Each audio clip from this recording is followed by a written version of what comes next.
আমরা সেমিফাইনালে ভাই ইয়েস ইয়েস ইয়েস একটা ম্যাচ হেরেছিলাম, একটা ম্যাচ কেবল সাউথ আফ্রিকার সাথে, ওটাও সাউথ আফ্রিকার মতো টিমের সাথে না, জিম্বাবুয়ে উগান্ডা এরকম কোনো টিমের কাছে না ভাই, সাউথ আফ্রিকার কাছে হেরেছিলাম।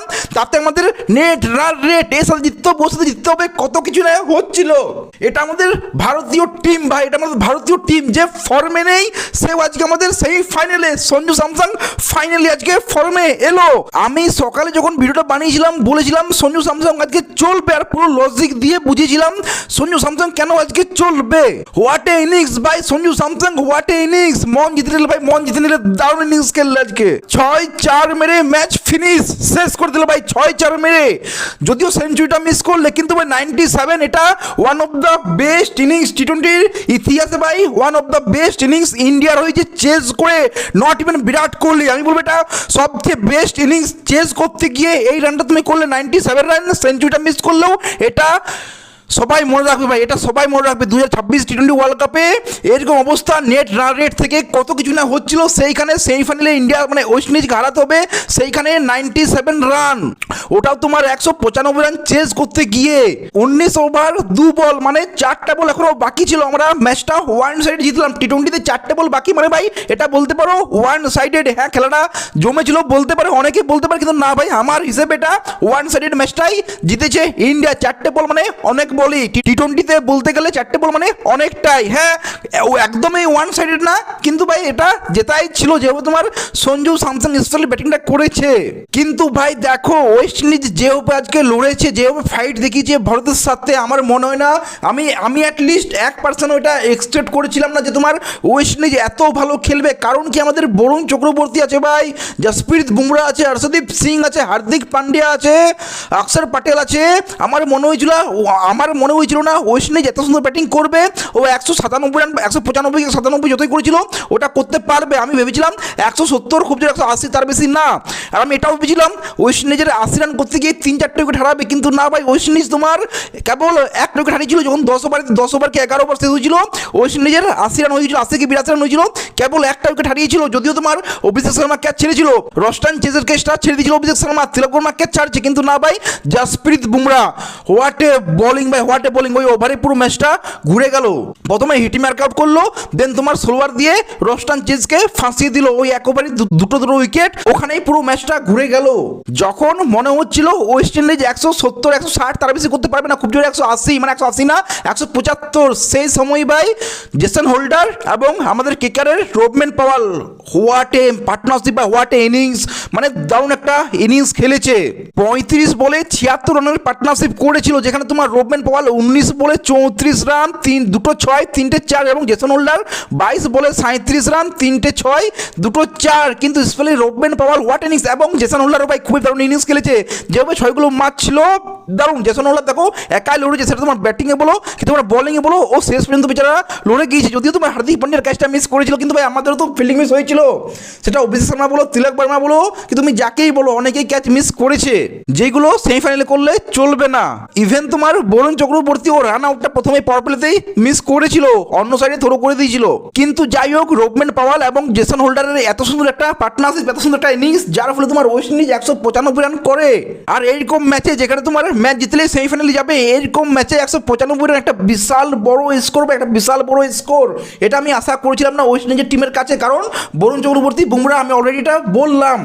আর ওই 195 রান চেজ করতে গিয়ে আমাদের ভারতের টিমেরও শুরুটা খুবই বাজে হয়েছিল। অভিষেক শর্মা তাড়াতাড়ি ফিরে গিয়েছিল, ঈশান কিষানও তাড়াতাড়ি ফিরে গেল, কিন্তু তারপর তোমার সঞ্জু স্যামসন এবং সূর্য কুমার যাদব খুবই একটা ভালো পার্টনারশিপ করে। তারপর Surya Kumar Yadav I think 18 run করেছিল, আউট হয়ে যায়। দেন তোমার আছে তিলক বর্মা ভাই 15 বলে 27 রান, খুবই কম মনে হচ্ছে, কিন্তু আমি বলবো খুবই একটা দারুণ ইনিংস ছিল এটা। 15 বলে 27 খুবই একটা ব্যাপক কেমিও ছিল ভাই, ব্যাপক কেমিও, ওই তোমার বিক্রমে রোলেক্সের কেমিও বলতে পারো। এই নকটা তোমার খুবই একটা ইম্পর্টেন্ট ছিল। আর দেন তোমার শিবম দুবে 2টো 4, দেন তোমার 2 রান, ওখানে ম্যাচটা পুরোপুরি ঘুরে গেল। আমরা জেনে গেলাম যে আর ম্যাচটা আমরা হারছি না। সঞ্জু স্যামসন প্রথম বলেই 6, দেন তোমার 4, ম্যাচটা আমরা ফিনিশ, আমরা জিতে গেলাম, আমরা সেমিফাইনালে চলে গেলাম। ইন্ডিয়া ভার্সেস ইংল্যান্ড সেমিফাইনাল, এবার ইংল্যান্ডকে হারালেই ফাইনাল। কিন্তু ভাই এই যে তোমার ওয়েস্ট ইন্ডিজ 195 রান বানিয়ে দিয়েছিল, এটা কত বড় আমি তোমাদেরকে বলে কিভাবে বোঝাবো। মানে টি-20 ওয়ার্ল্ড কাপের ইতিহাসে এত বড় রান কোনোদিন চেজ হয়নি, সেই রানটা তোমার ইন্ডিয়া চেজ করে দেখালো। মানে ইন্ডিয়ার টিমের হয়ে এত বড় রান কোনোদিন চেজ হয়নি। আমার যেটুকু মনে আসছে তোমার ওই India versus Australia, I think তোমার যেখানে তোমার Virat Kohli I think 82 run not out করেছিল, সেই ম্যাচটা আই থিঙ্ক সবচেয়ে বড় রান চেজ ছিল। দেন তোমার এইটা হলো এখন আজকে 195 রান চেজ করার মতো ভারতীয় টিম।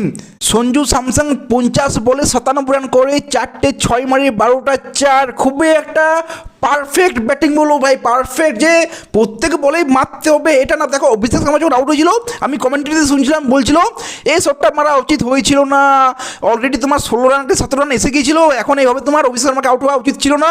কিন্তু আমি বলবো হ্যাঁ, শটটা মারা উচিত ছিল, কারণ বলটা এরকম ছিল, ওটা 6 মারারই বল ছিল। তো আমি এখানে অভিষেক শর্মাকে কোনো ভুল বলবো না। ওয়েট করো ভাই, মনে হচ্ছে সিএসকের সেন ওয়াটসন প্রত্যেক ম্যাচে চলেছিল না, কোনো ম্যাচে চলেছিল না, কিন্তু ফাইনালে সিএসকের হয়ে তোমার সেন ওয়াটসন এই ফাইনালে জিতিয়েছিল। সো হয়তো অভিষেক শর্মার এরকম একটা ইনিংস আমরা দেখতে পাবো সেমিফাইনালে বা ফাইনালে, যে একাই তোমার ইন্ডিয়াকে ফাইনাল নিয়ে যাচ্ছে বা ফাইনাল জেতাচ্ছে। ওয়েট করো বস, ওয়েট করো। আমি এখনও বলছি অভিষেক শর্মাকে যারা বলছো, এখন নেগেটিভ বলছো, আমি এখনও বলছি, প্রথম থেকে বলে আসছি, একটা ইনিংস অভিষেক শর্মা যদি একটা ইনিংস চলে, যেমন আছে সঞ্জু স্যামসং চললো, আমরা ওয়ার্ল্ড কাপ জিতবো, বা যদি সেমিফাইনাল চলে আমরা ফাইনালে যাবো, ফাইনালে চলে তো আমরা ফাইনালে জিতবো। সো সেন ওয়াটসন সিএসকে যেটা করেছিল সেটা তোমার অভিষেক শর্মা করবে ইন্ডিয়ার হয়ে, আমি এখন এটা বলছি, আগেও বলেছি। যখন অভিষেক শর্মা 0-0 করছিল আমি তখনও বলেছি, এখনও বলছি, কথাটা মিলিয়ে নেবে ফাইনালের পর। কিন্তু দেখো ভাই, সঞ্জু স্যামসং এমন একটা প্লেয়ার যে আজকে চললো কালকে আবার নাও চলতে পারে। তো এই যে ক্যাচ মিস করছো, রান আউট মিস করছো, এগুলো করো না। অভিষেক শর্মা ফর্মে চলে এসো ভাই, আর টাইম নেই। ঈশান কিষান কি করছো? মারো, এবার মারো, নিজের খেলাটা দেখাও, টাইম চলে দিচ্ছে। ক্যাপ্টেন সূর্যকুমার যাদব কি করছো? হার্দিক পান্ডিয়া নিজের সেরাটা দাও ভাই, কি করছো? এইভাবে চলে না। এই শিবম দুবে প্রত্যেক ম্যাচে ভাই, প্রত্যেক ম্যাচেই 10 রান 20 রান 30 রান করছে। খুবই একটা দারুণ ক্যামিও ভাই, খুবই একটা দারুণ ক্যামিও প্রত্যেক ম্যাচে তোমার শিবম দুবে করছে, খুবই আন্ডাররেটেড। আমি বলবো কেউ শিবম দুবের কথা বলছে না, কিন্তু ভাই শিবম দুবে যেটা করছে সেটা খুবই একটা বিশাল বড় ব্যাপার। ও যেটা করছে ভাই খুবই একটা ভালো কাজ করছে। ওই নাম্বারে নেমে তোমার 10 রান 20 রান 30 রান করে দিচ্ছে, খুবই একটা ভালো ইনিংস খেলছে প্রত্যেকবারে। তুমি দেখে নিও ভাই শিবম দুবের যদি টি-20 ওয়ার্ল্ড কাপটা দেখো এই বছরের, তো প্রত্যেক ম্যাচে তোমার কিছু না কিছু করেছে, সেটা তোমার বোলিং দিয়ে হোক কি তোমার ব্যাটিং দিয়ে হোক, কিছু না কিছু করছে। এইবার সেমিফাইনালে ইন্ডিয়া ভার্সেস ইংল্যান্ড, এইখানে ভাই চলবে না ভাই, এখানে ইংল্যান্ডও ফর্মে নেই, ইন্ডিয়াও ফর্মে নেই। আমি তো এটাই বলবো ভাই, না ইংল্যান্ড নিজের সেরাটা দিতে পারছে, না তোমার ভারত নিজের সেরাটা দিতে পারছে, দুজনেই ফর্মে নেই। তো সেমিফাইনালটা খুবই ইন্টারেস্টিং হবে। আমি তো ভাই বলবো খুবই মজা আসবে, খুবই মজা আসবে, কারণ দুটো টিমেই ফর্মে নেই, যেমন তেমন করে সেমিফাইনালে পৌঁছালো। আমি এটাই বলবো, সেটা তোমার ইংল্যান্ড হোক কি তোমার আমাদের ভারতীয় টিম হোক, যেমন তেমন করে সেমিফাইনাল পৌঁছালো। সো ভাই দুটো টিমের জন্যই খুবই একটা ইন্টারেস্টিং ব্যাপার হবে। আমি খুবই খুবই এক্সাইটেড ভাই, খুবই এক্সাইটেড যে ইন্ডিয়া ভার্সেস ইংল্যান্ড সেমিফাইনাল, এটা দেখার জন্য আমি খুবই মুখিয়ে আছি, কারণ দুটো টিমেরই ফর্ম খুবই বাজে ভাই, কেউ চলছে না। ইংল্যান্ডের হয়ে যেমন তোমার কোনোদিন হ্যারি ব্রুক জিতে দিচ্ছে, তো কোনোদিন উইল জ্যাক, সেরকম এখানেও সেম অবস্থা ভাই। কোনোদিন ঈশান কিষান, তো কোনোদিন সঞ্জু স্যামসং, তো কোনোদিন শিবম দুবে, কোনোদিন হার্দিক পান্ডিয়া, এইভাবেই চলছে। যে কেউ ফর্মে আছে এটা বলা খুবই ভুল হবে, যে পুরো ফর্মে আছে এটা না ইংল্যান্ডের না তোমার ভারতের, এটা বলাটাই ভুল হবে। তো যাই হোক ভাই, এ নিয়ে তোমরা কি বলবে কমেন্টে জানাও ভাই। সঞ্জু স্যামসংয়ের জন্য একটা লাভ রিয়েক্ট কমেন্টে দিয়ে দাও ইয়ার। ভিডিও ভালো লাগলে লাইক শেয়ার সাবস্ক্রাইব করে দিও। দেখা হচ্ছে পরে দেবো, টেক কেয়ার, সি ইউ।